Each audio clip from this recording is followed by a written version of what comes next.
আর পরীর মা রানী পাখি পরীকে খুঁজতে খুঁজতে লুসির ঘরে চলে আসে। এখন পরবর্তী। আর যা সবাই বলেছিল তাই হয়, যে পরী পাখির মা এসে যায়। এটা আমার মেয়ে, একে ফেরত দাও আমাকে। না, তুমি একে ছেড়ে চলে গিয়েছিলে, এই এখন আমার। একে তো আমি জন্ম দিয়েছিলাম, এর ওপর তোর কোনো অধিকার নেই। কিন্তু জন্ম দেওয়াই তো সবকিছু হয় না।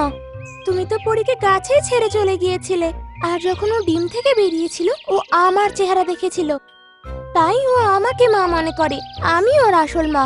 আর তুমি হঠাৎ করে এসেকে নিয়ে যেতে পারো না। তুমি যা ইচ্ছা তাই করো, এ আমার মেয়ে আর আমি একে নিয়ে যাবই। দুজনের মধ্যে খুব লড়াই হয়, কিন্তু লুসি পাখি পরীকে যেতে দেয় না। আর রানী পাখি ওখান থেকে রেগে রুগে চলে যায়। নিজের ঘরে গিয়ে ও বলে, কিছু একটা তো করতেই হবে নিজের মেয়েকে পাওয়ার জন্য।